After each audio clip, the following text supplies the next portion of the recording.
If you or a loved one will be having ACL reconstruction surgery, then this video is for you. In this video, you'll get clarity on what you need to do prior to ACL surgery and what is the ideal criteria to meet prior to surgery date. My name is Dr. Andy Johnson, owner and physical therapist at AJ Physical Therapy and Performance in Ooltewah, Tennessee. Our performance rehab team is dedicated to maximizing your outcomes pre and post ACL surgery. Before we continue, I want to remind you that even though we love making these videos with helpful tips, what we love more is getting the opportunity to work with you one-on-one to maximize your outcomes and get you back out there with confidence. Check the links in the description on how to connect with us. So let's face it, dealing with the torn ACL, especially as a young athlete, knowing you're going to be out a long time from your sport, it can be very frustrating and a little daunting.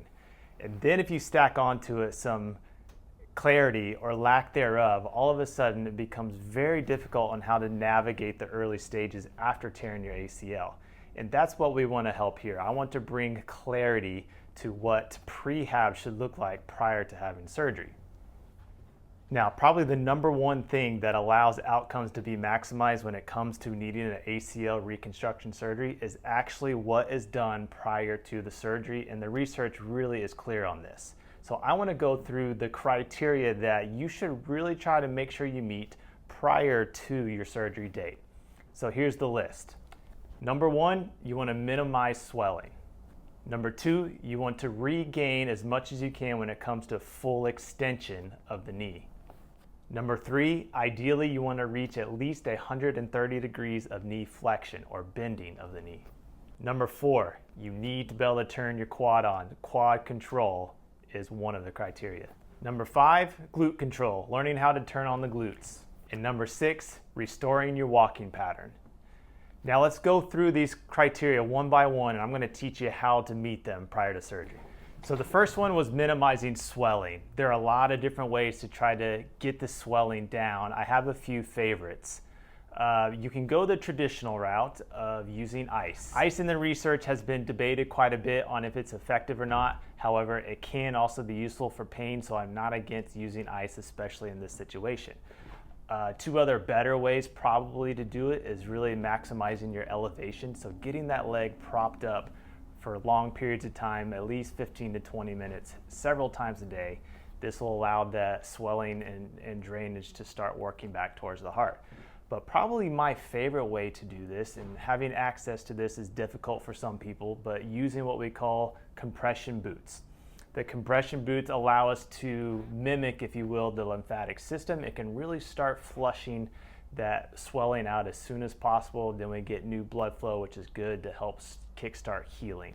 So those are my favorite ways to really access and really try to get rid of swelling as much as possible. So number two was full extension, trying to get full extension or straightening of the knee back as quickly as possible. In fact, this criteria in itself has probably been the number one determining factor on success when it comes to overall outcomes after the surgery. So trying to get as much knee extension back as possible is vital prior to going under the knife for ACL reconstruction. There are many different ways on trying to work on this, and part of this depends on where you're at, and I prefer someone have guidance with a professional on how to get this. However, a few of my exercises are here as follows. Heel props, propping the heel up on a towel or a block and allowing that knee to sag down. We have quad sets where you're just pushing the knee down into the floor, engaging that quad. This will also help with the next criteria that we will talk about when it comes to quad control. Another great one is what we call banded TKE. So in a standing position with banded resistance, you're trying to drive that knee straight. All of these allow you to try to actively get that knee straightening more and more and trying to get to full extension or 0 degrees as quickly as possible. So the next one is quad control. And again, there's a lot of different ways to do that. Some of those were in the exercises when we talk about getting full knee extension back.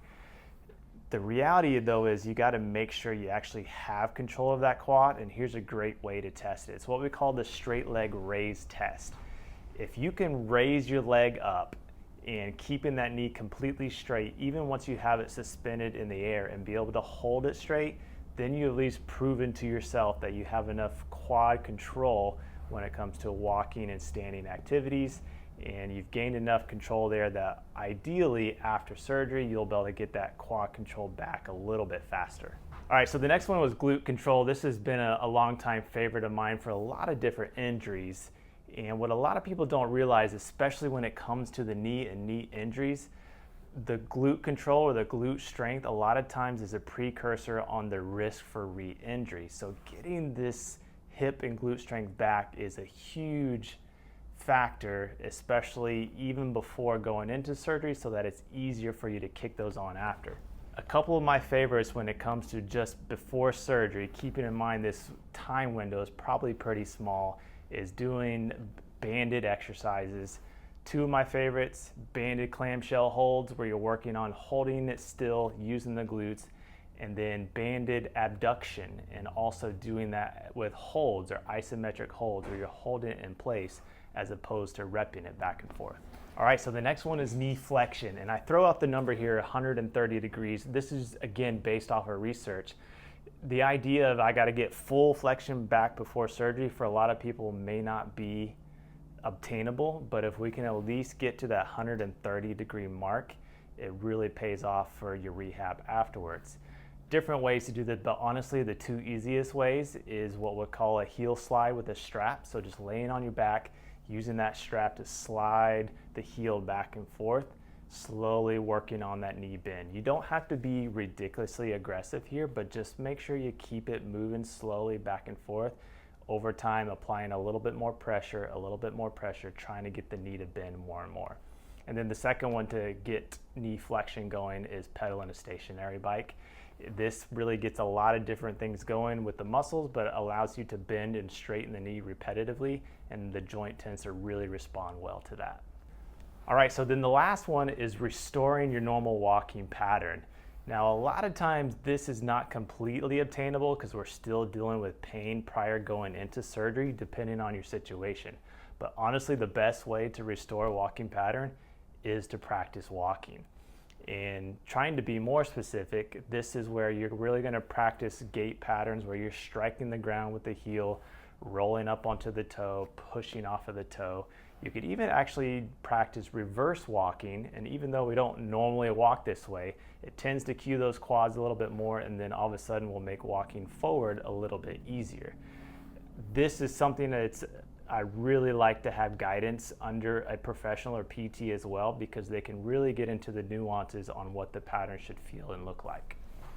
Just a reminder, the single most important variable to work on in your prehab exercises is reaching for symmetrical knee extension when compared to the non-injured side. So you want to be able to get that knee as straight as possible. So if anything else, keep your emphasis on that prior to surgery. Okay guys, I hope this video was helpful for you and hopefully you gained some insight here. If you are in this situation and you haven't had surgery yet, I strongly connecting with us on working on prehab ACL exercises prior to surgery. Get some good guidance for that. Even if your window is only 1 to 2 weeks, it will really set you up for success when it comes to your rehab after surgery. As always, thanks for watching. Hopefully this was helpful. If you have any questions, feel free to leave it in the comments below. Make sure you subscribe to our channel. You can click the link in the description and make sure you check out our other videos. See you next time.